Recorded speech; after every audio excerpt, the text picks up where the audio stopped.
সত্যি যা চাই তা দিবেন তো? তো চাচা হইলো এক কথার মানুষ, সে যারে জবান দেয় তো সেটা দিয়েই দেয়। তুই খালি চাইয়া দেখ, যা চাইবি তাই দিব। আপনার ছেলেরে চাই চাচা। আচ্ছা ঠিক আছে, নিয়ে যা।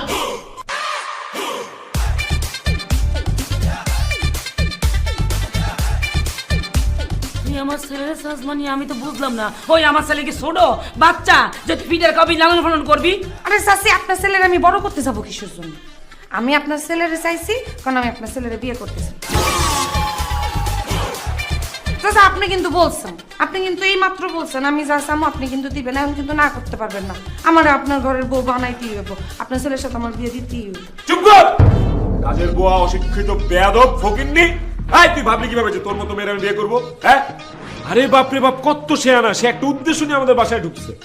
আব্বা, সে তোমার গাড়ি বাড়ি ফ্ল্যাট সব দখল করতে চায়, সেই জন্যই সে আমার বিয়ে করতে চাইতেছে, তোমাদেরকে ফান্দে ফেলাইতে চাইতেছে। এখনো সময় আছে, ওরা লাথি মেরে বাসা থেকে বাইর করো প্লিজ। একটা কথা কবি না, লাইজু এই বাসা থেকে বাইরেইব না। লাইজু এই বাসায় সারা জীবন থাকবো। মানে সারা জীবন এই বাসাতে থাকবে মানে? আমি দিলু তালুকদার, এক কথার মানুষ। হ্যাঁ, আমি জবান দিছি তো দিছি।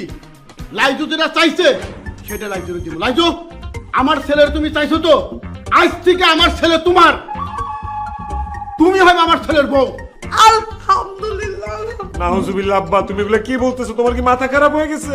একটা কাজের মাইয়া ফকিন্নির আমি বিয়ে করব? তোমরা কেন বাপ মা হয়ে আমারে অরে গোছায় দিতেছো বলো? মা, তুমি কেন কিছু কথা বলতেছো না? তুমি কিছু বলো। বলতেছি তোর আর লাজুর সংসার যেন সুখের হয়, আমি আল্লাহর কাছে দোয়া করি।